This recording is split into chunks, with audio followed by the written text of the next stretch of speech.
My God, it takes this man so long to get to the shore. I wonder what's gonna happen. Oh my God, I'm so excited. Yes, sir, yes? It's Oh, that was nifty. I wonder who did that. Venti is large. No, Venti is 20. Danny. Yeah. Large is large. In It fact, is tall literally is large. 20. And grande is Spanish for large. Venti's the only one that doesn't mean large. Morning, It's also Socks. the only one that's Italian. Morning, Congratulations, Comic you're Relief stupid in Crusader. 3 languages. What a perfect fan site. That's Rutherford. Deepak Martin, what is going on? Honey, that's That great a coffee. great coffee. It's Then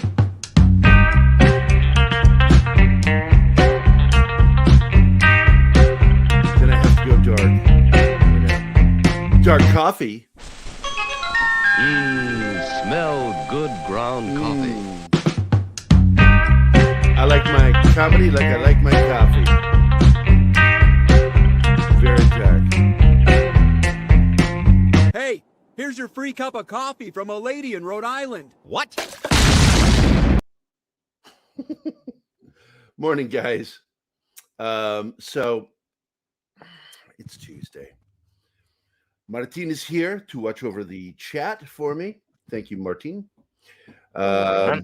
Yes, that was me talking. That was me talking over the credits because fuck it.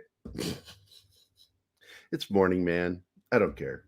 So good morning, Socks. Good morning, Comic Relief Crusader. Good morning, Peter Vickman fan side. Even though I've already said this already, it doesn't matter. Good morning, Das Wolfen. Debub Martin, what is going on, brother? And anybody else jumping in? Nope. No, there's new comments. Jacob the Critic is here. What is up, man? Jacob the Critic and Das Wolfen are both friends of Keith's and mine from, I meet them in Springfield when we do, and Branson too, when we do Vision Con. These are real life friends. And Zachariah 315, what is going on? So lots of little funny little things going on. I saw one story that led me to another story that led me to another story. So I'm going to start first with this one. Boomalaka, bow, bow, bow. Chickalaka, chow, chow, chow. I'm going to head over to Geekosity. And let me get over here and share this screen. There we go. Namor Removed from Doctor Strange 2, written by Edwin Francisco. Doctor Strange in the Multiverse of Madness wanted to use Namor. Screenwriter Michael Waldron discusses the empty Illuminati chair. Who was going to sit in it? Was it Namor? After all, he was the comic book Illuminati. Moreover, he'll debut in Black Panther Wakanda, which I've got problems already with rumors coming out about that instead of Atlantis, he's going to be from Aztec, Mexico.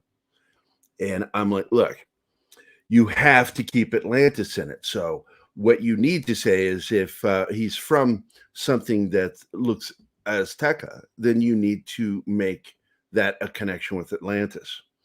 To do anything other than that's going to be insulting to comic book fans. And I got to tell you, MCU has been doing a really bang up job, man, of alienating fans with the phase 4. What a great phase, Kevin Feige. Good job shitting in the bed. If that was your goal, shitting in the bed, because you did. You shit in the bed. Fans speculated on the Illuminati and Doctor Strange in the Multiverse of Madness. Rumors exploded. But then the trailer announced the Illuminati afterwards. TV spots spoiled some, including Haley Atwell's Captain Carter. With all the members of the Illuminati, they did reveal in the trailers. It's interesting to note that there was one seat that was empty. The movie didn't solve the mystery. In the comics, the members of the Illuminati are Doctor Strange, Black Bolt, Professor X, Mr. Fantastic, Namor, and Iron Man, which I think they're going to make it superior Iron Man if they still follow through with the deal they're trying to make with Tom Cruise. They are the world's most powerful heroes. Note that in the comics, they also offered a seat for Black Panther, but he opted not to join. Quote from Hollywood Reporter asked Waldron of the empty chair. He answered, "That's also an unanswerable question, but we talked about that a lot, though. Maybe that was just a mistake. Maybe the set decorator guy had one too many chairs." He laughs.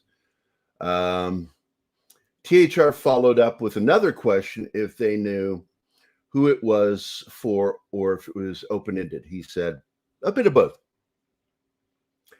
So, but it turns out that Waldron himself could have given us a clue who it may be. In another interview with Variety, he was asked if the character Namor was planned to be part of the film. He answered, "We talked about him because he's certainly an original member. He's not just an original member of the Illuminati. He's the first fucking superhero for Marvel. People don't remember that shit. It was him and the original Human Torch. Anyway, and so he didn't make his way in this particular film. So at one point, they did consider adding Namor. So yeah, they pulled him early in the process. And that's an interesting picture, Black Panther and him fighting. So it's an interesting situation because rumors are also coming out that, it's all about virtue signaling. It's absolutely about scoring some sort of social points. And I don't mind if they were to combine ancient Aztecs and Atlantis, that they're all part of one world, because that's interesting. But when they just want to make him an Aztec instead of an Atlantean, you lost me. And you lost a lot of fans, especially comic book fans. And Marvel, where do you fucking think your fans came from until you had a cinematic universe? Fucking stupid. It's like they're forgetting who they are. So, morning, Keith. How you doing, buddy?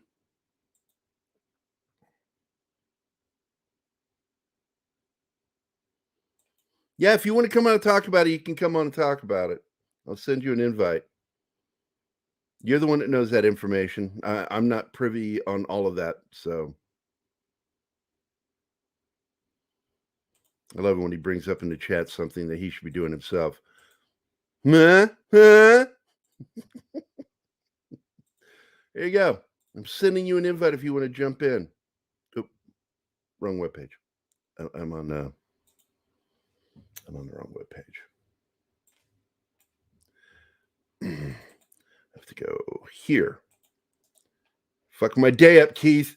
You're fucking my day up, bringing that up.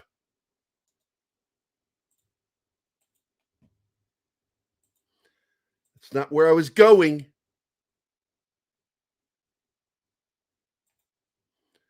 All right, so back to it. All right.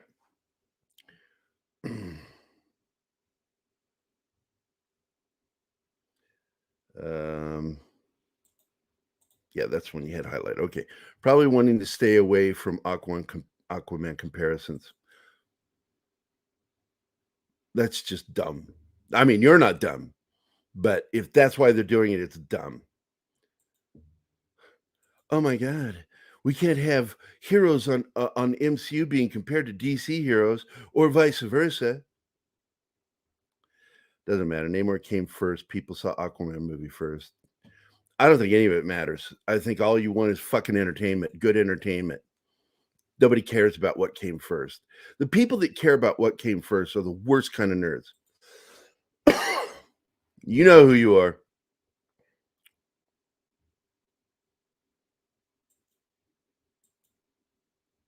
Yeah, I heard that too, and just a mistake.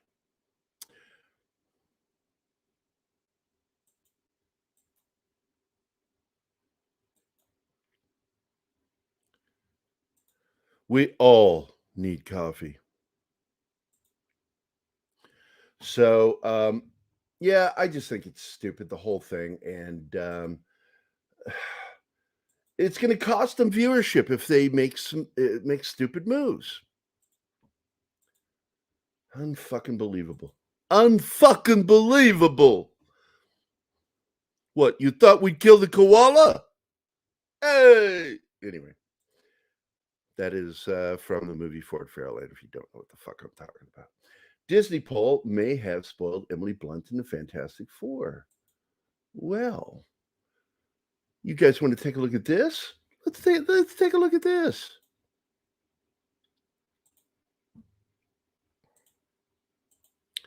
All right. Pulling it up. There we go. Disney poll may have spoiled Emily Blunt in the Fantastic Four by Mikey Sutton himself, our good friend. Marvel Studios may have cast Emily Blunt in the Fantastic Four. A Disney Plus poll used in fan art of Emily Blunt as the Invisible Woman. Furthermore, it included John Krasinski as Mr. Fantastic. Granted, Disney Plus didn't perform this. Rather, they hired a third party to send the survey to Disney Plus subscribers. In addition, it was invite only. But they did utilize the official Fantastic Four film logo. Instead, they grabbed Mitch Letcher's Fantastic Four movie fan art. That's interesting. That's very interesting. It's got Zac Efron as Johnny and Bill Hader? What? Bill Hader is Ben Grimm. What? Or Liv Schreiber as Ben Grimm. Who's Bill Hader? I can't read that print, and it won't let me enlarge it. Open image in new tab. Let's see if it lets me look at that art any better.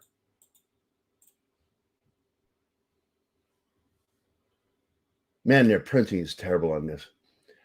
Emily Blunt, John Krasinski, Zac Efron, Liev Schreiber as the Thing, and Bill Hader as, I can't read whatever that is there, even with my glasses on. Fucking blind. Very cool poster, though. And Mitch Letcher, man, good poster designer. I like his work. They told Tobey Maguire and Andrew Garfield they denied their casting while leaked images appear. Geekosity is not the site that tells you nothing to see here. Move along now. Now, Geekosity is the one go, hey, let's take a peek. We call it like we see it. So, yeah, I think that this is interesting. It's doubtful Disney's eagle-like security missed that one. In fact, it smacks of Sony Spider-Man, No Way Home, sneaky marketing. I concur. So let's see, what does he say in his wrap-up? Emily Blunt became the front runner for the Invisible Woman, but she didn't want a long-term contract, because that's what we heard, is that she had walked away from the negotiation because she didn't want that. But in March 2021, Small Screen reported that Marvel Studios stopped talks with Emily Blunt. Yes, that's what we knew about. Since then, Marvel Studios apparently switched gears. For example, they reportedly just signed Oscar Isaac to a single Moon Knight season. They did offer Emily Blunt something similar, perhaps. While there's no confirmation that Emily Blunt is the Invisible Woman now, we can't look away from this. One insider acknowledged that she did get the role, though. Where there's smoke, there's fire. I love that about Mikey. He does say that. And flame on. Good one, Mikey. So, man, she looks good. She looks good. I hope it's true. I hope it's true. I want to look at that one more time. Perfect Sue Storm. Look at that. Oh my God. Oh my God. I'm losing it. Anyway, let's get back to this. So let's see. Let me go to the chat. Normies don't see the difference between Marvel and DC. It's all super. That's right. That's right, buddy. That's what all of us are. I saw that this morning. Insert Hawkeye, don't give me home meme here. Yeah, not a fan of Hawkeye, the show. I just, who will be playing? Yeah, I think we're all curious. We'll find out. No, he's perfect for Johnny Storm. especially after he jacked up, man. That dude is beefy as fuck. Well, in Mexico, many location names end in ATL. Ah, ha, ha, Atlantis, got you. And I wouldn't be surprised. I wouldn't be surprised if we found out the original Atlantis was where in the crater, also known as the Gulf of Mexico. Because the Gulf of Mexico, if you didn't fucking know it, is a giant crater where one of the meteorites that destroyed life on Earth hit. In fact, it's probably the one that destroyed all life on Earth. Well, most life, not all life.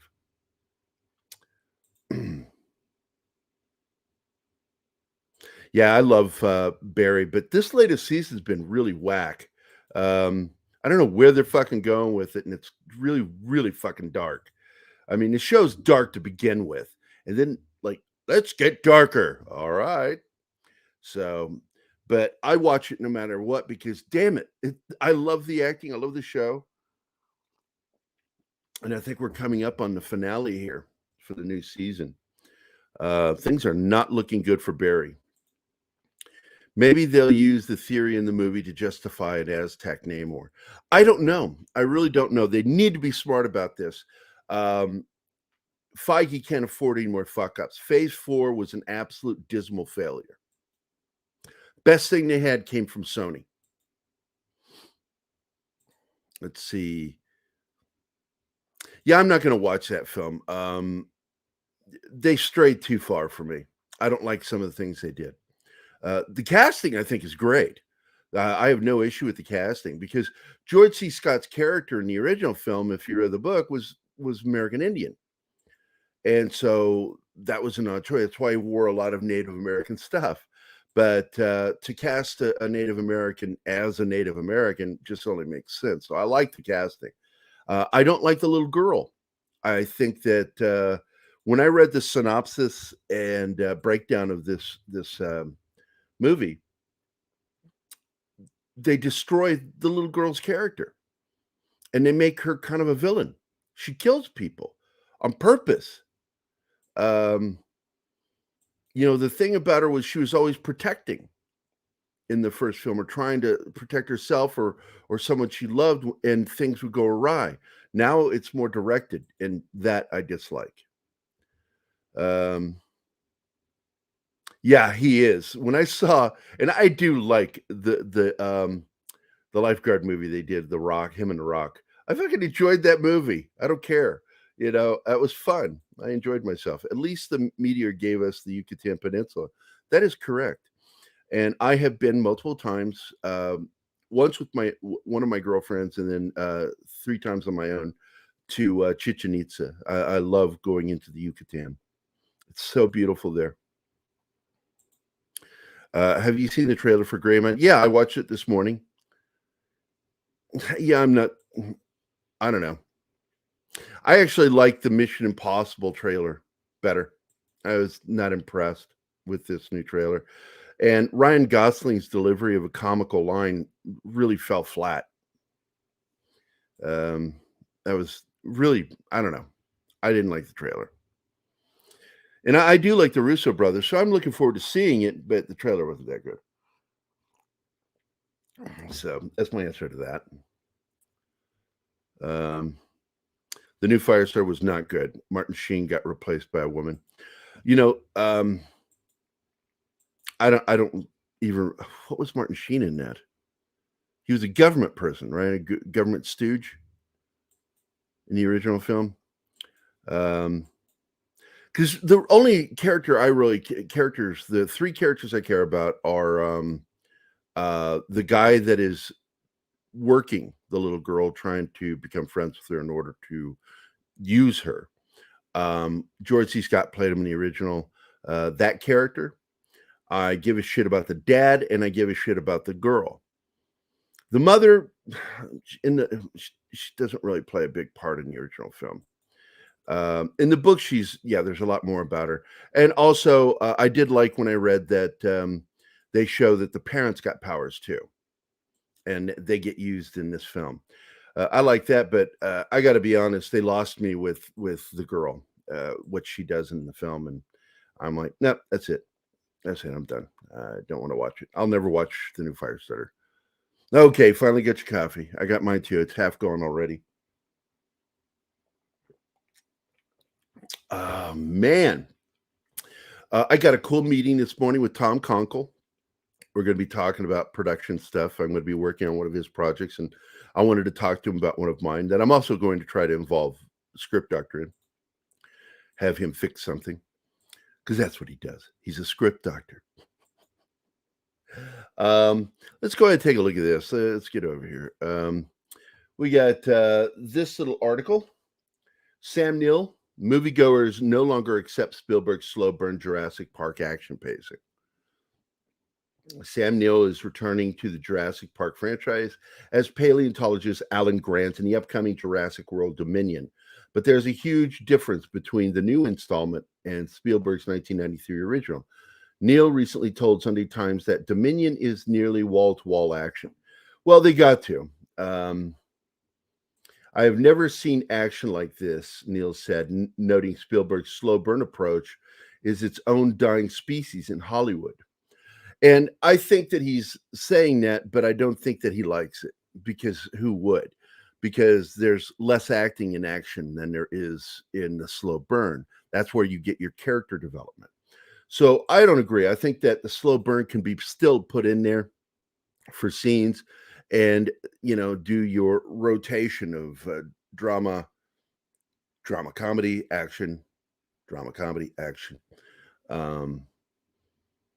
So, I see where it's an actor's nightmare, Neil said. So that's why I get a lot of flack to this day. Sam Neill's American accent in Jurassic Park was a load of T-Rex poo. Jurassic World Dominion opens in theaters, and I'm not going to watch this film unless they murder that little girl at the beginning for what she did. She released these things on the world. Nature had already determined them losers. They were not the dominant. That meteor hit the Yucatan, killed them. They couldn't survive. They were too big. As they believed, too big to fail. Yeah, we see where that's gone historically. Wall-to-wall action sounds like CGI filled movie. Yeah, I'm going to pass on this film too. I'm not interested in seeing it. And I'm a big fan of the writer, director. I think that what he did, in the last film, making her a sympathetic character after what she did is a mistake.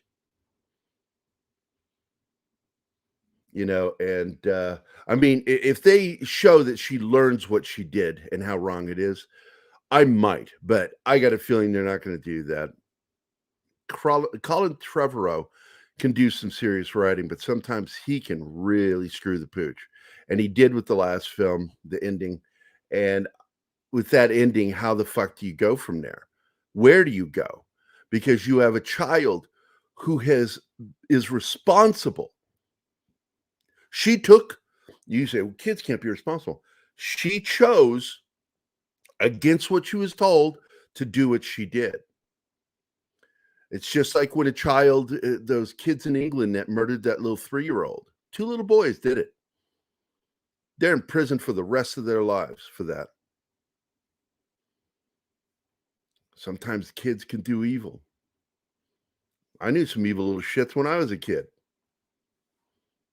Tell me kids can't be evil. It's that namby-pamby fucking bullshit mindset that it's caused so many problems with kids today.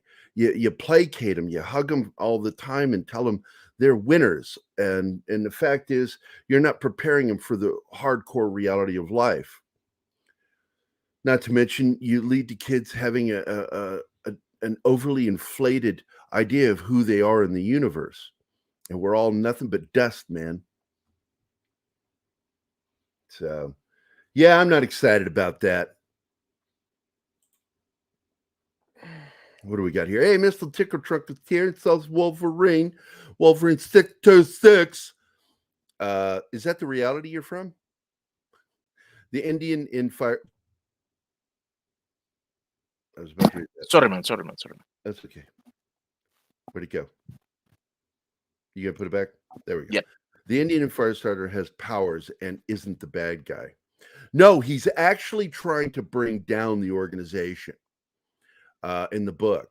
And I'm kind of hoping that they stuck with that. But I'm still not going to watch the film because they fucked up with the little kid. And the kid is the central character, the main protagonist. And if you fuck up the main protagonist and make a character that's supposed to be sympathetic, unsympathetic, it's on you as the writer director. Are you talking This is- about Michael Burnham? No, the kid in Firestarter. I know, man. Oh, I get what you mean. Yeah. So we'll move on. Tickle Trunk is here. What is up, man? Wall to wall. Yeah, you said that. I read that. Okay. Good morning, Mr. Tickle Trunk. Dude, this one is gold.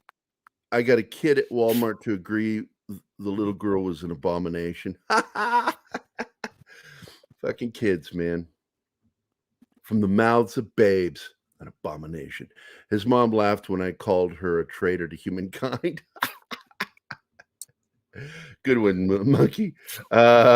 Move on to wait, what did you say here? What did you say? Nope.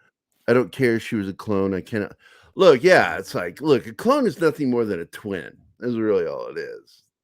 I mean, if you want to biologically, we make clones all the time. It's the release of the man-eating animals that sends shivers down the yeah. What the fuck? That closed-in building was not the fucking Ark. Noah's Ark. It was a fucking prison to keep specific animals the fuck away from people. And it's like, she's like, I'm gonna push the button because I think they're like me and they need to be free. Rampage. I would have ended that with I would go to the guys from Corridor Crew and have them show what's his name? Chris oh my god, I just forgot his last name. His character turn and shooter. I would have had him shoot her. Nah, I would have preferred a raptor eating her. Oh, that'd have been good too. Have you seen the recent Liam Neeson action flick Memory, directed by Martin Campbell? I thought it was pretty good. No, I have not seen it, but I did add it to my queue.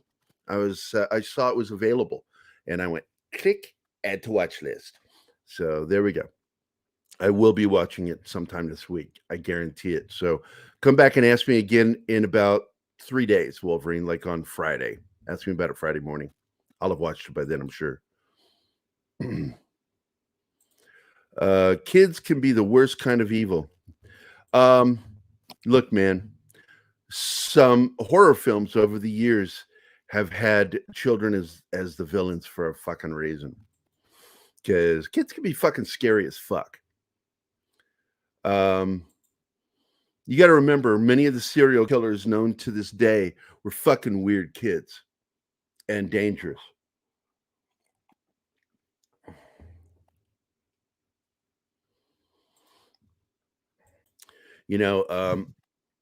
I was raised in a world where respect came from fear.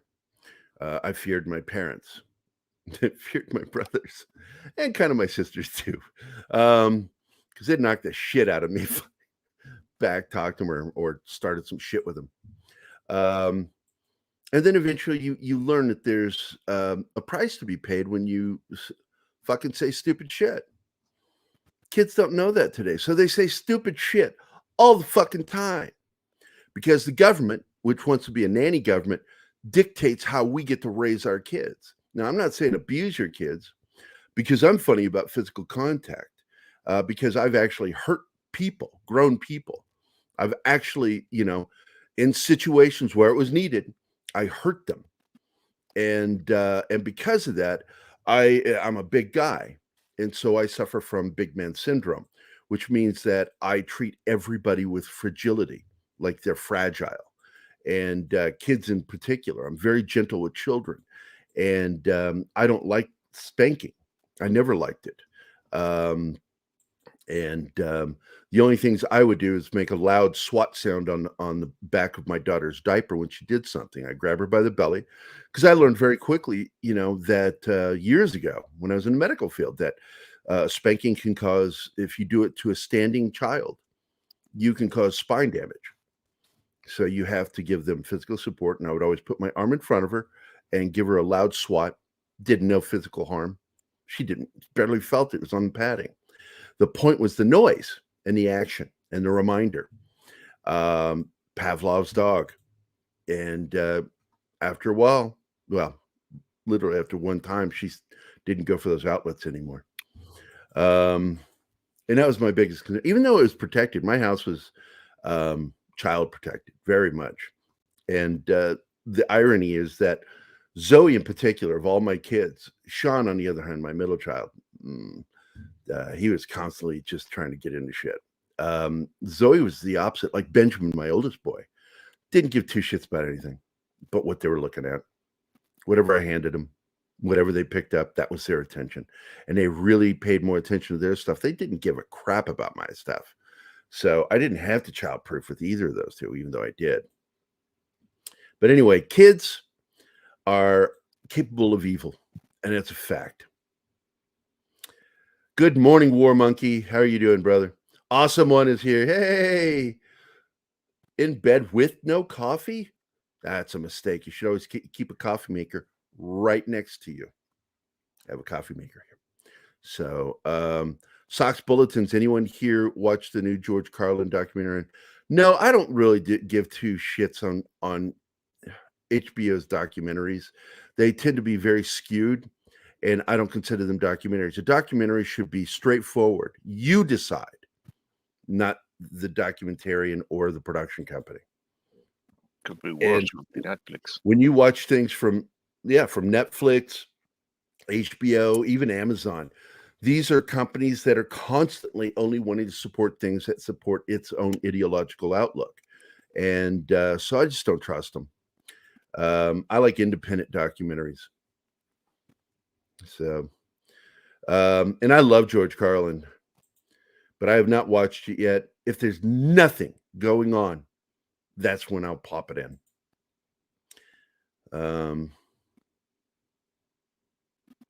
Silent Martin. Awesome One. I was spanked a lot. I didn't get spanked a lot as a kid, but I did get my ass beat. And because I was really a good kid. I was very much a pleaser. I wanted to please most of my family. But every once in a while, especially with my sister Michelle, I was a dick to her. There was this love-hate relationship we had, and just as a prime example, we're living in for a short period of time in Decatur, Illinois. And this is just before my brother Stephen went to Vietnam. It was like 1968, and we got in trouble, and they made us stand in the corner in the living room.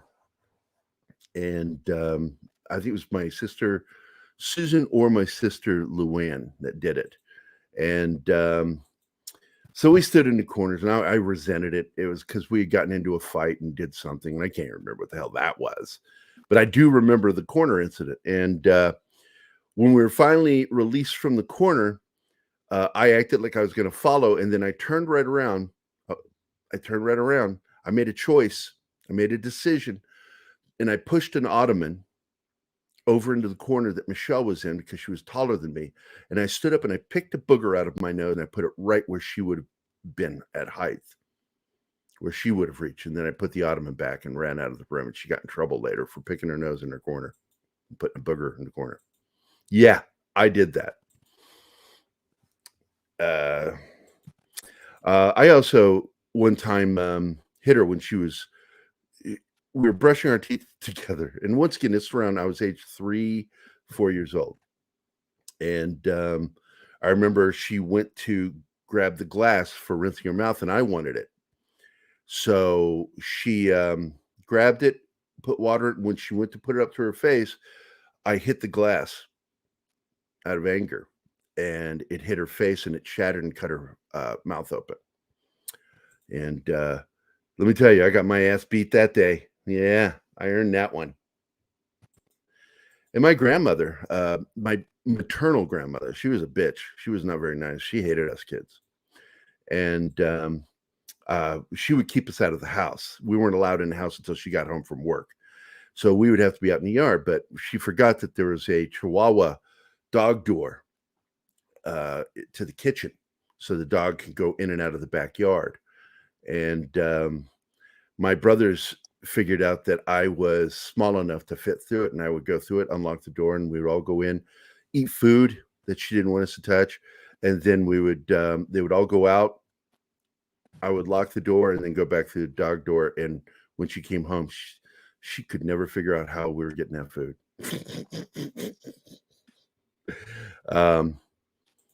Clever kids, man. But she would make us go out to, she had a grapefruit tree and a tangerine tree in her backyard on both sides of the backyard. And she would make us find a limb, whatever you call it, a small limb that was still green. And we would tear it off.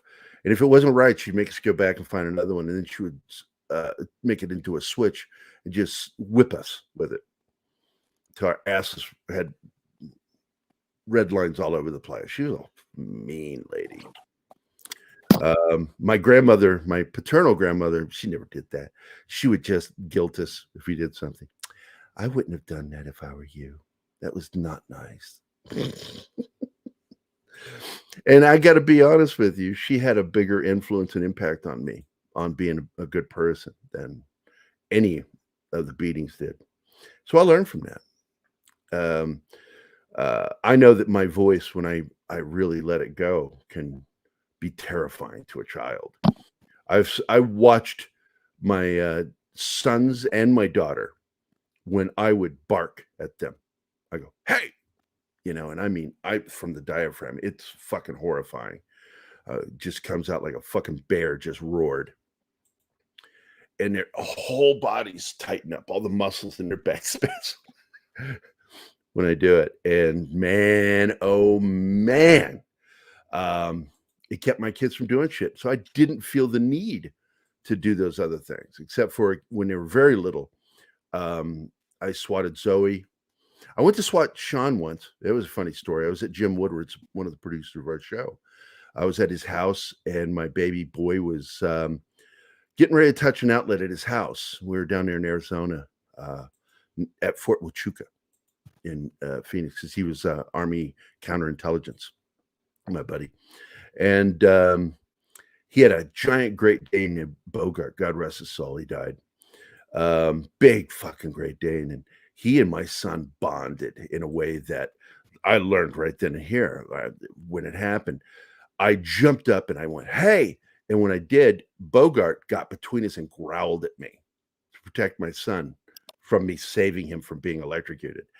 And once I knew Sean was okay, I walked over to Bogart and I kicked his legs out, swept his legs out from under him, landed on top and pushed his head all the way back. And I put my mouth right on his neck. And I just held it there. Didn't bite him. I just put my mouth on his neck. And he was like, rah, rah, rah, rah, rah, rah, and that eventually turned to roo, roo, roo. And when he started yelping, I let it go a little longer until he got quiet. And but in the middle of all this, Jim comes walking out for his morning, because he's got to head to work at the fort. Walks out full uniform, looks at me, and he just yells, honey, Gary's mounting the dog again. Okay. He turned and he left. Because he knew what I was doing. I was mounting the dog to assert dominance. So he would never do that again, and he never did. I did that to my dog when he was a puppy, so he will learn. You got to. You have to. You have to assert dominance. When you get one of those, because we have a little girl. I love Deanna, and her family's awesome in some ways, but they have a lot of dogs, and they do not understand how that works. I'm the one who got the main male dog to stop doing what he was doing. I did the same thing with him, but he's smaller. So I just held him on the sofa until he gave up. And once he relaxed and stopped whining, I let him up, and then I loved on him. I said, good boy. Never had a problem with him again. And now they got a little girl doing this shit. And you got to do the same thing even with girl dogs. Because in dog world, there's alpha and beta. And it's an issue within them. But if you, as a human, allow the dog to do it too much, they could become a problem dog. And it's not the dog's fault; it's the person's fault for letting the dog become that way. And I was raised around dogs. I love dogs. I saw a movie over the weekend that was pretty decent, but the ending annoyed me. It just screamed franchise me, franchise me. What was the movie, Wolverine? As a northerner, a hand or wooden paddle was used. Let me tell you something. We learned as children that we love those paddle balls, man. But when it was done, we broke the handle. If that's the rubber band broke, we broke the handle because everybody, the adults wanted to collect them to paddle us with. And we're like, no, we're not having any, we're not going to give you weapons. Children giving parents weapons. That's what it was. We'd break them so they couldn't do it. The paddle was a prominent display in the kitchen. I've heard of that with some people's homes. Yeah, and it works. And actually, my principal in elementary school, who did paddle me once wrongly, had one mounted in his office, and he used it on us. Douglas Foster, who's still a good friend of mine, Bennett Sumner, who's also a still friend of mine. Dude, I had a friend. And I think Tommy Pascalupi, another friend of mine. What was that, Martin? I had a friend, and he told me that when he was going to be corrected by a belt, his father made him look for the belt and bring him to him. Some do that. My dad never did that. My dad actually really felt bad for us sometimes. I said a naughty word once, and he pretended to spank me. He made the sounds with the belt. He did the same with my brother Mike and me once. But I do think Mike got a swatting, not a real spanking, but a swat. When my dad walked into the master bedroom, his and mom's bedroom, and I'm sitting on the bed in the middle of my sister's summer vacation house for Barbie. And I had all the Barbies that she had. They're all naked, and G.I. Joe's lower torso is naked. And I was bopping him on her. And my dad walked in and goes, "What the hell are you doing, boy?" And I turned to him and I said, G.I. Joe is raping and pillaging Barbie summer dream house. Dude. And my dad looked at me. He's like, raping and then he realized what I just said. And he stood there and he looked at me for a second. And then the look of anger came on his face. He turned and he yelled, "Michael, get in here!" Because he knew my brother Michael had done it. My brother Michael used to teach me the naughtiest stuff that I was innocent about. I had no idea what the fuck he's talking about. He got me because I had two Evel Knievel, the crank up Evel Knievel action bikes. And one day my dad came in and saw both Evel Knievels in a 69. He pulled them apart and he says, "You need to stop letting your brother play with these." Because he knew Mike did it. I became interested in time, space, relativity, and perspective because I wanted time to rush forward hours as I sat there scared of the unknown when my mom yelled, "Just wait till your dad comes home." Yeah, my mother did that same shit all the time. She didn't want to be the disciplinarian, so she would push it off on my dad. You know, it's common. All our dogs were stupid or simple. Look, there are different kinds of intelligence with dogs. Like my dog Taylor here, she is a very clever dog, but she's dumb as a day is long. And like I've had a lot of huskies and malamutes, and I found my frustration with both breeds to be that as clever and as fun as they were, and as communicative as they are, because they don't bark, they mule. Yeah. The thing that drove me crazy with both breeds is how hard to train they are when it comes to streets, because they are just the most street stupid dogs I've ever met in my life. They just, they just fucking spaz out and run into traffic. I'm like, oh my God, stop it. Clever dogs, dumb as the day is long. Wait, what was that? I'm sorry. The movie that Bridget Moynihan and Jason Clarke. I saw the trailer for that. Very interested. I'm glad you brought that up because that leads us to this story right here. Ricky Gervais Netflix special draws criticism for graphic jokes. This is my problem with this headline, mocking trans people. Ricky Gervais points out things that should be obvious to everybody. That's what Ricky does. That's where his comedy is built on. Points out things. He's not mocking them. But this is right up there with the Washington Post saying that George Floyd was shot and killed and going, oh, oops, our bad. He was not shot and killed. He may have been murdered, but he died in the back of that vehicle. It wasn't shot and killed. Our bad, Washington Post. It's just oopsie. And I see shit like this, and it's very telling of who fucking wrote it. And before you even get into the article, you know by the use of this word what's going to happen here. It's going to be a criticism of fucking Ricky Gervais. And no, sir, I don't give two shits for your fucking article. I don't like Variety. It's a shield magazine. It absolutely is. It's bought and paid for, like so many of the Hollywood magazines. Film Threat is really, in many ways, the last bastion of good film journalism. Does Ricky need to be slapped? He wants a spanking. Ricky Gervais's comedy special, Supernature, has only been released in... And we've already learned Netflix doesn't fucking care about these people. And yet this thing here is still trying to... This is an attempt to sway Netflix. Right here, this article is an attempt by Variety to sway Netflix. You understand? These are some fucking dangerous people. They don't care about truth. They don't care about actual facts, especially scientific facts.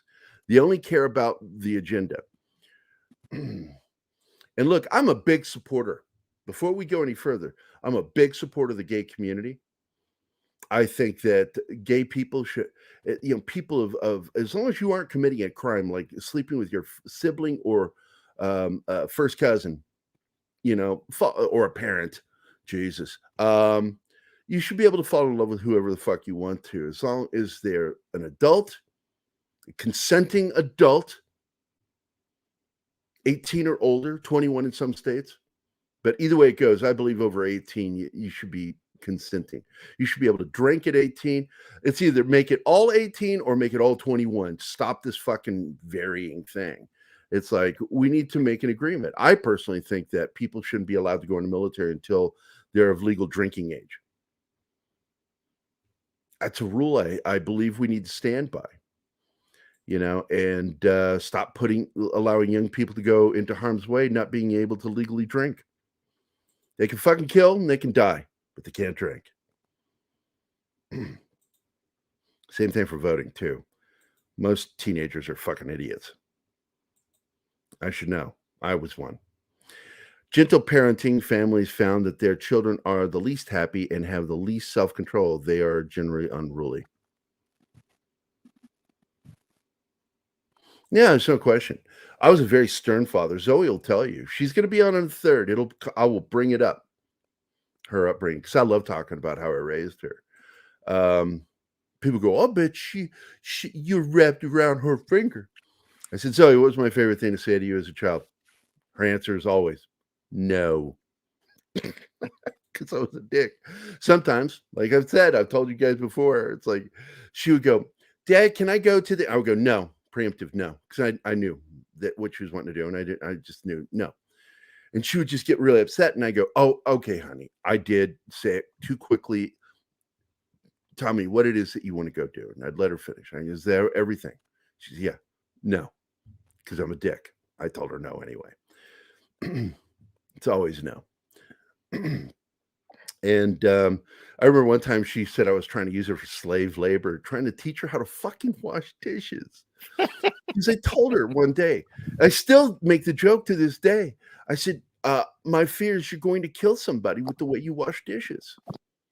You're going to forget to rinse the soap, make them sick, or leave something on there that's going to have food poisoning and kill them. Because she's terrible at dishes. And every boyfriend has told me the same thing. Her 3 main boyfriends. Gentle parenting families found that their children... Yeah, okay, moving on. You're either gay or straight. Some people may be hermaphrodite. Oh yeah, the both sexes. But this whole trans thing. Look, here's the thing. Biologically, I know for a fact that some people are born hormonally different. I've run into it. And this is the wonderful thing about Sweden. Sweden would weed out the people. Because right now, they're putting just let's do it. Let's do it. They don't care. Oh, wait, is Keith here? Oh shit, I didn't hear you come in, Keith. Yeah, that's all right. Didn't you notice Martin? Jesus Christ, man. You're my eyes.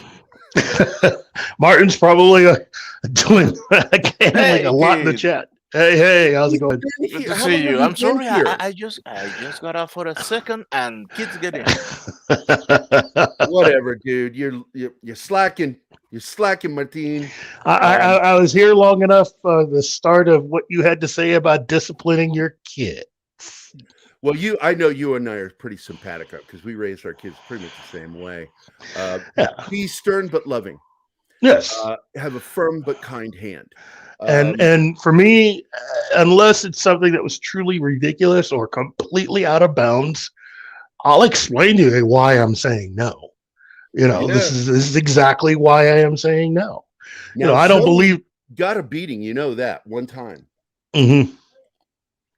Yeah. We just talked about it. It's funny when she came over for my birthday. That actually did come up, and she was trying to remember exactly the steps that occurred that caused the problem, because it was one thing after another dealing with dishonesty.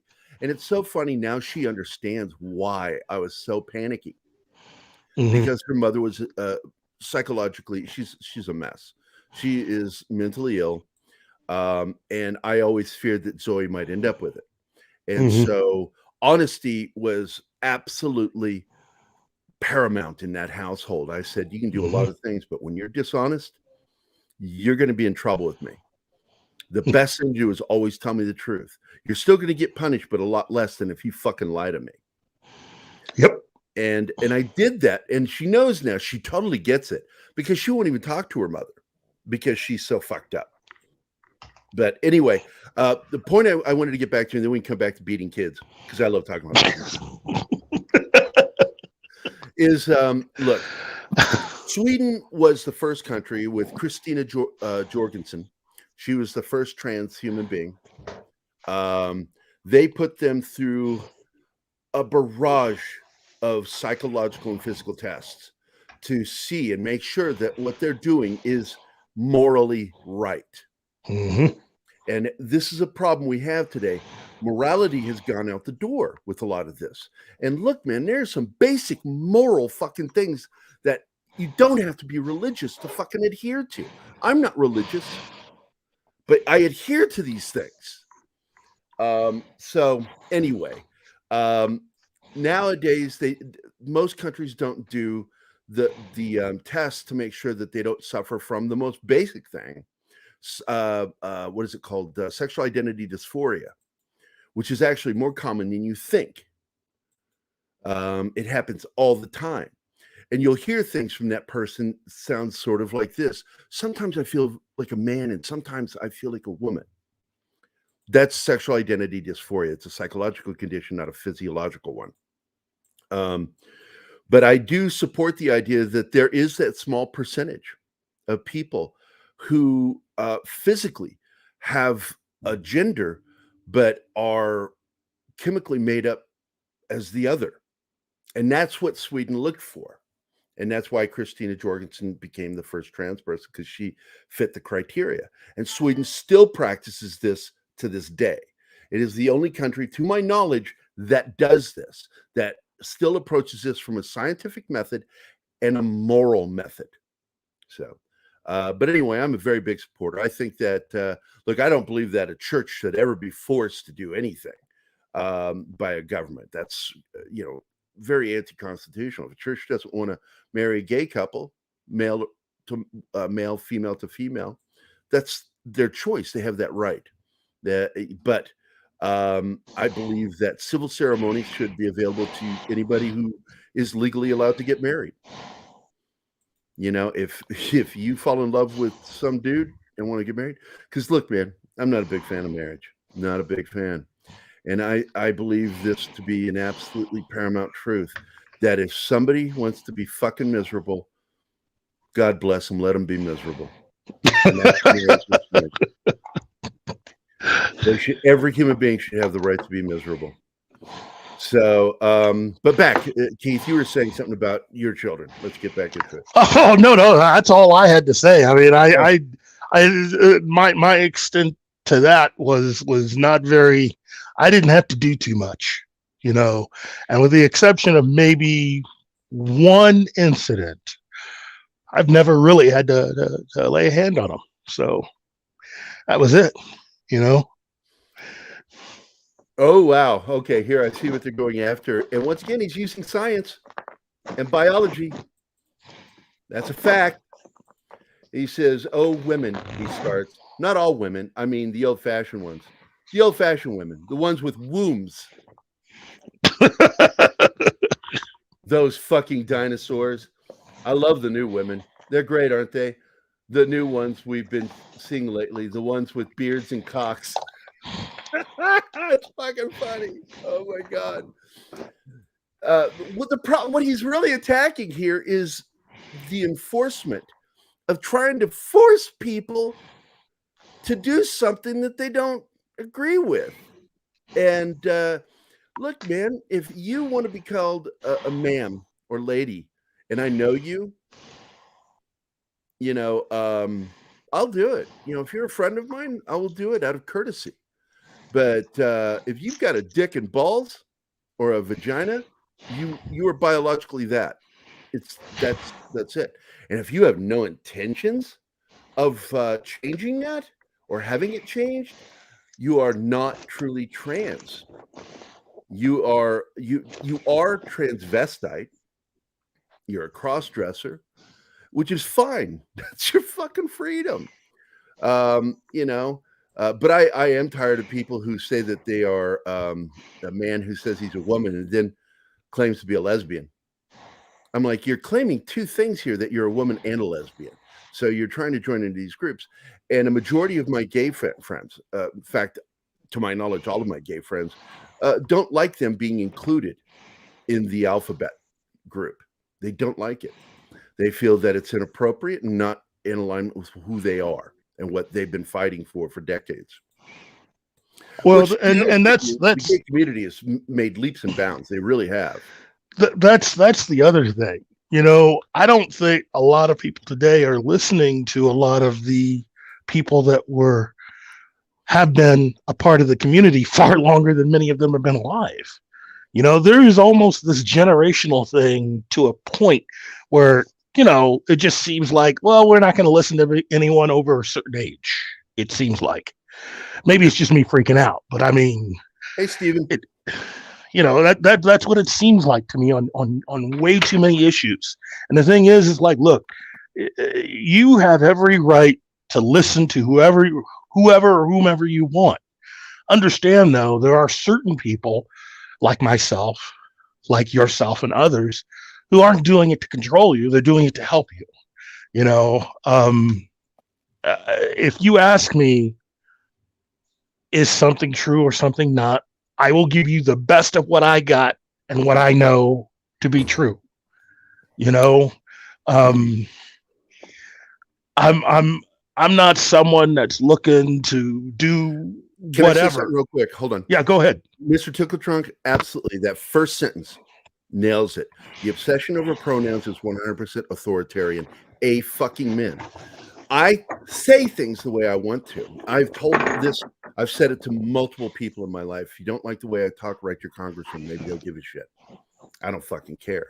It's a free society. I have liberty and I have the right to say what the fuck I want to. You have a right to not like it. But I don't care. Right, Keith? Yeah, he does not care at all. Caring is the last thing that you will get from him if you're going to try to tell him how to say stuff. Yeah, and a majority of the time, a little easier advice. Anyone over a certain age, you might as well just give it up. You know, I mean, trying to tell somebody definitely over the age of 45 how to say stuff, that isn't going to work. Yeah, I was You on a mutual friend's show one night, and his co-host, after the show, not in front of everybody, after the show, tried to tell me how I need to be. And I said, when a 50-something-year-old man, require advice from someone that was a child when I was still in the military to give me fucking advice, that's going to be the fucking day. I have seen more than you, done more than you, and I formed a fucking philosophical outlook on life from my experiences, not because I've read it in a goddamn book. You know, I'm not going to say that dude's name, but that dude fucking irked me. And I said some very insulting things and I felt bad for our mutual friend, and I apologized to him. But even he started to say something, and I said, look, man, you're starting to tread into territory you don't belong in. You know, the last thing you need to be doing is telling me anything I need to do, because you're just going to fucking irk me when you do it. Tell me how to think. Fuck that. I know how to think. I know how to rationalize. I know how to come to a conclusion. I've been using the scientific method for over 40 fucking years. I would say at this point, at our age, we're pretty much experts at what we're fucking doing in this life. Doesn't make us perfect. I know we make mistakes. I don't make them very often because I really do pay attention to what the fuck I'm doing and saying. Hey. You'll never see me bend a knee to anybody, because if I said something, I fucking meant it. Hey, Gerry, we have fats. Monos. Can we get in here? You can send him an invite right now if you want, buddy. Oh. You should be able to do that because you have privs. Yes, you do. Go down there. It says share. Yeah, I'm trying, but I don't. Oh my God! There's an invite right next to it. I got it. I got it. Jesus Christ! All right, I'll fucking do it for you, Martin. I was doing. You'll learn, buddy. Okay, where's Fat Steve? Where's Fat Steve? God, you're making me look for him. I wanted to read something. Where the fuck is he? There he is. Yeah, you can read what he's. I don't know. I don't know what's going on. I'm sending an invite if he wants to join us. You can read that because we are in the wind down of this episode. I will say this. I need to apologize though for earlier. I got distracted by my grandson. There's nothing to apologize for getting distracted by your grandson. I put up all that stuff about the Namor television series, but you mean the Aslantean? I actually do like that idea. I think that's nifty to connect. Pat S is here with $1.99. Look at you. Thank you, sir. Next you're going to tell me Keith is over 35. He is, but you got to remember, black don't crack. Can you go back to Gary's pronouns, please? He has yet to read it out loud. I'm not going to read that out loud. Suck a dick. You don't like your pronouns being back and door? Thanks for the $1.99, buddy. I'm going to play a little thing for you real quick. What should I play for you? So are they trying to insinuate that the Aztec civilization was also Atlantis? Here it is. I'm getting ready to do a video and you're talking. Thank you for the super sticker, buddy. And here is your thank you. Well, whatever helps you sleep at night, bitch. There you go. All right, now, Steven. Gary's pronouns. Hey. Just kidding. Fuck you. But what are they trying to insinuate then, that the Aztec, Mexican, Namor, that those civilizations were around during Atlantis and it's part of the Atlantis? I think that's what they're trying to say. But isn't he an underwater? Isn't he an underwater being to begin with? He's half and half. He's half human. He's exactly like Aquaman. Like Arthur. Okay. Yeah. But he came first. He was first. Yeah. Namor Aquaman was the first superhero for Marvel. Yeah. Then Human Torch. The first Human Torch, not Johnny Storm. He came about when it was still Atlas Comics. Okay, so technically he needs a sombrero and everything will be fine. and like the Nabob coffee guy poncho. Look, I got to respond to that statement with this. Yeah, and Well, look. What I was trying to say earlier about this is that Roy Thomas got an opportunity since he knew Bill Everett, the co-creator of Namor, got an opportunity to interview him, and that came up in their interview where he had asked, Bill Everett, was it true that they were looking at a Namor series? And according to Roy Thomas, this is the interview. Bill Everett said, "Yes, I can tell you a little as I know about it. I was called into the business manager's office one day, just out of the clear blue sky, as in this is about 53, 54. Everett says about 54, I'd say 54, 55.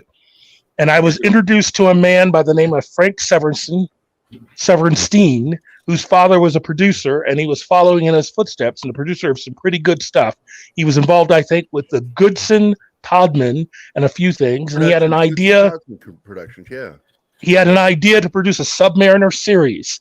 He was a great Submariner fan, and he had Herb Schreiner, the Hoosier comedian, who was also a Submariner fan. And Thomas, basically, let me just skip down here. And basically, they were looking at doing it, and it fizzled out during negotiations. And they had talked about casting, and they had one guy who they had in mind, whose picture I sent to you, the actor who they wanted to be the Submariner. Yeah. And that's far earlier than any other, quote, Marvel television series would have been. This is after the Captain America movie that they made, the serial film, even though they didn't use the whole origin of Captain America, and they didn't use his real name, Steve Rogers. No, they didn't. And awesome one. Same joke that Steve made.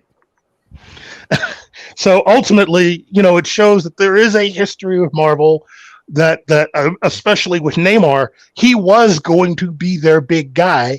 And then the 1950s happened. And during that period, Marvel was pretty much just stuck in first gear. Monkey, I was correcting it and saying Human Torch, but not Johnny Storm. Yeah.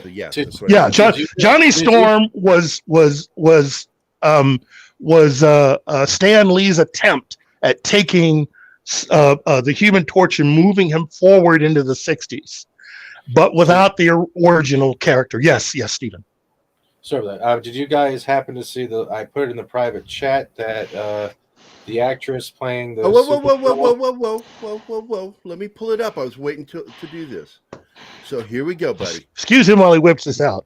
So how long until you think if the movie doesn't do well, they're all gonna blame racism? Look, this is my problem. I don't have a problem with a Latino playing a version of a Supergirl. I really don't have a problem with that. But I do have a problem with race swapping if that's what they're doing.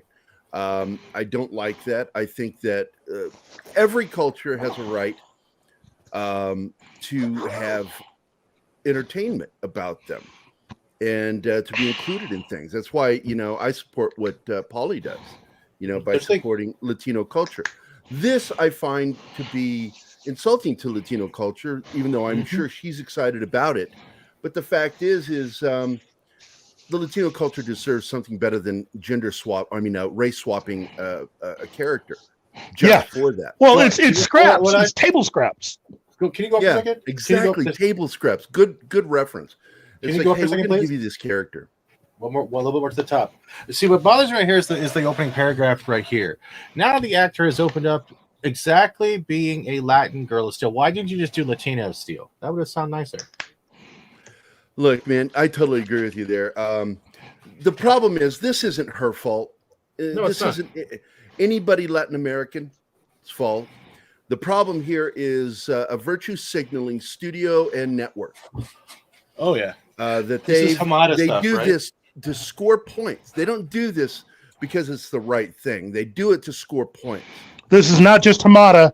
This is Alonso. This is Alonso Hamada type Disney stuff. Yep. Alonso over at Disney is the same thing. It's all about virtue signaling. It has nothing to do with giving a shit about a culture. This is something I talked about ad nauseum with Paulie, that they did. Latinos in particular deserve better than this shit. They really do. Yep.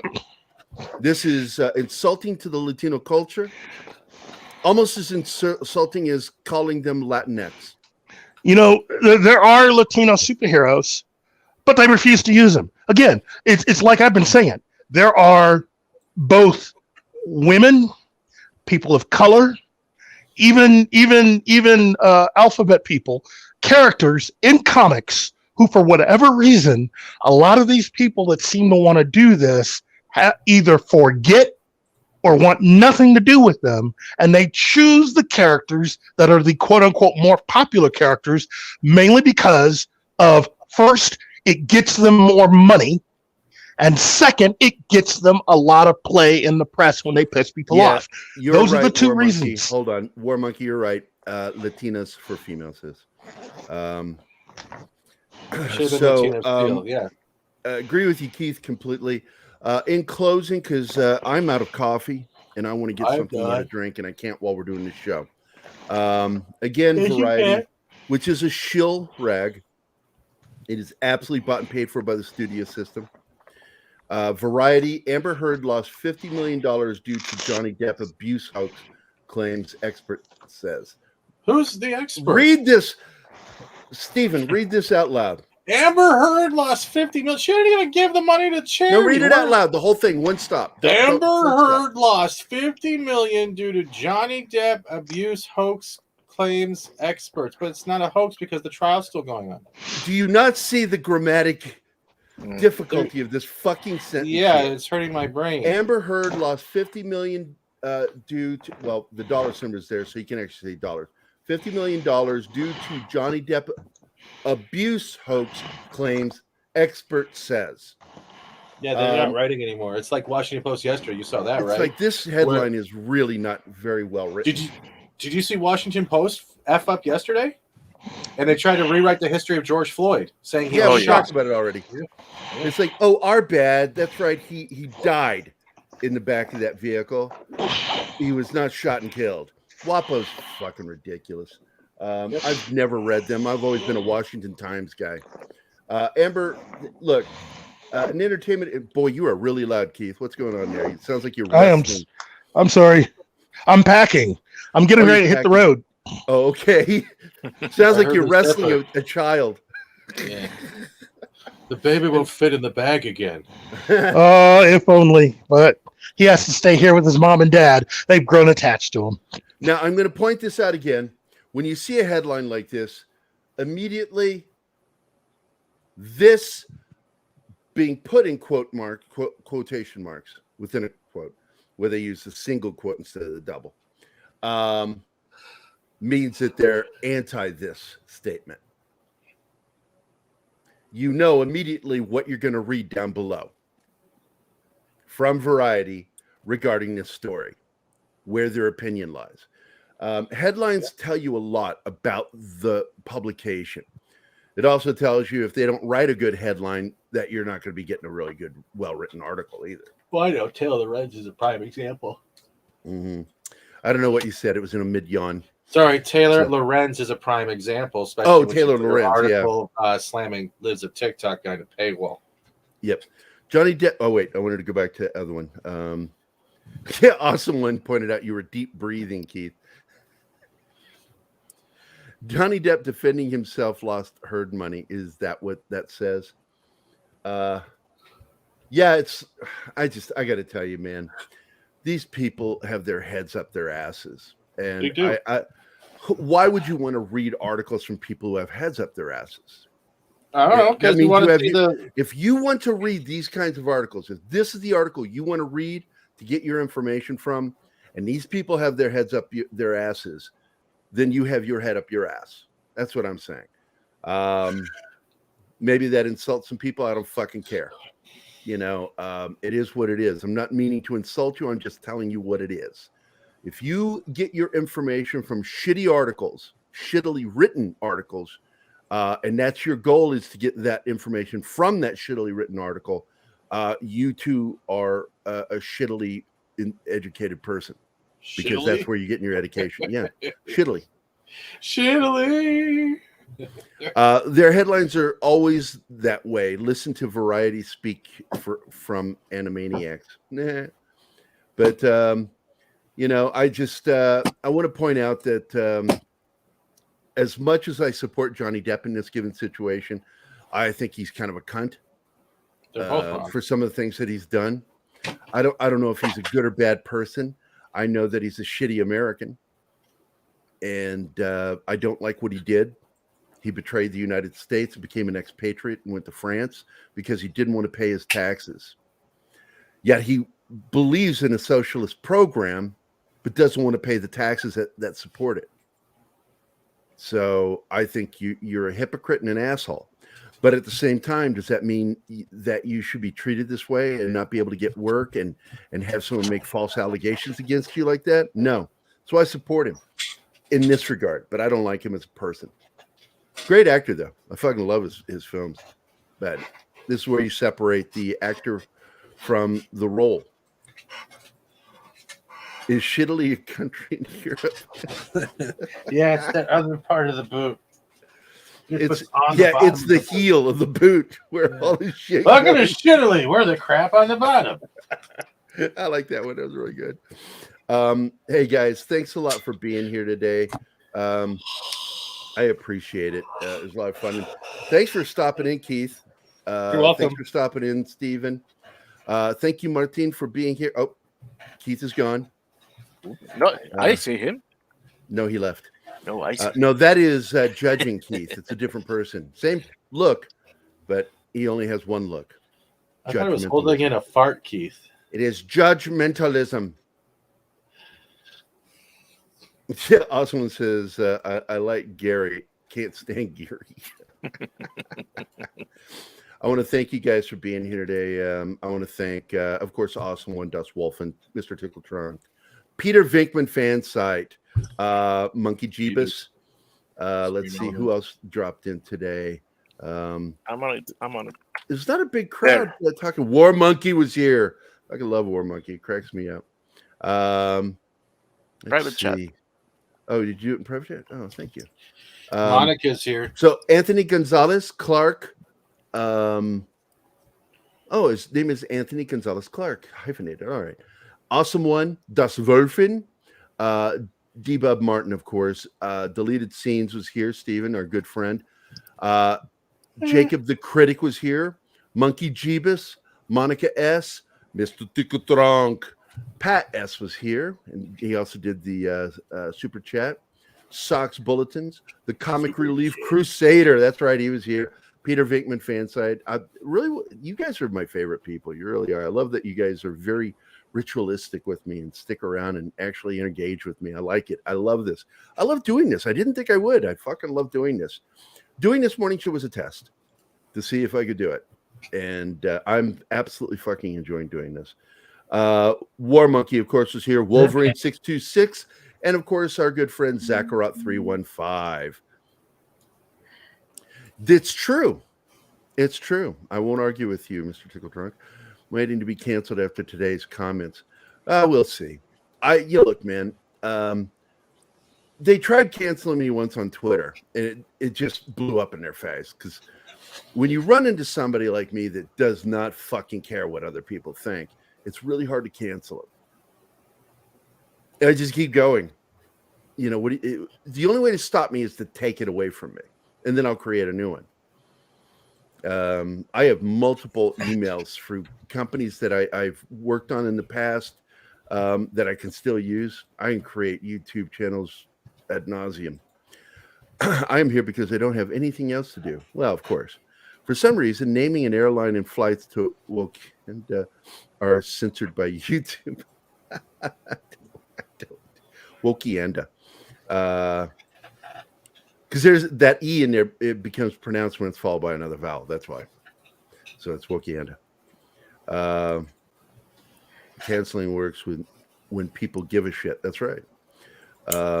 You've got to give a shit. You got to give a fuck in order to be canceled. And for me, I love interacting with you guys. And I know that even if I got canceled by YouTube, I'd still find a way and you guys would come. Yeah, maybe. And watch the show. So Tell them no, you're wrong. Fuck off and bother someone who cares. Yeah. Well, the way I responded with one guy, he says, "Did you say this?" in a private message. "Did you say this?" I said, "Yes, I did." And I said that. And I said that too. And I also just said that. Oh my God. And you said those things. He never responded to me. I like the Tarantino response that I reject your hypothesis. I Yes, I free reject not that to. hypothesis. I like that too. To them, no, you're fucking wrong. Yeah. Yep. All right. Exactly. We've gone over these. I'm going to end this show with I will see you tomorrow. Porn. Don't forget tonight at 5:00, we have a new Scoop Zone with 24/7 Fusion Media, Sil Abdul, and myself. Keith was on holiday visiting family and wasn't able to attend. And Arwen had electrical issues and she did not have internet. It's called rain, Gary, and thunder. Yeah, I know. Ours got knocked out from the same thing. We had Superstorm come through, knocked out internet for 5 hours. So I totally empathize with what you went through. And we made it through the show, but I prefer it when everybody's there because we have such a good time. It's a fun show to do. So please do watch it. What do you have to say, Steven?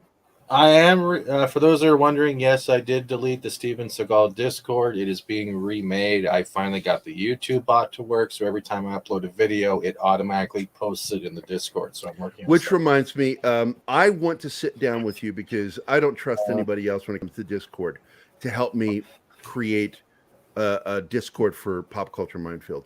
And so you're going to help me. That's what you do. You don't pay me for shit. You have been volunteered. You have been I'm volunteered. disabled. Your face is. Yeah, it is. I know. I listen to it every morning. He's silent. All right, man. According to the picture. Quickly, we're going to show the rest of the chat, but we're going to end the show. I love you guys.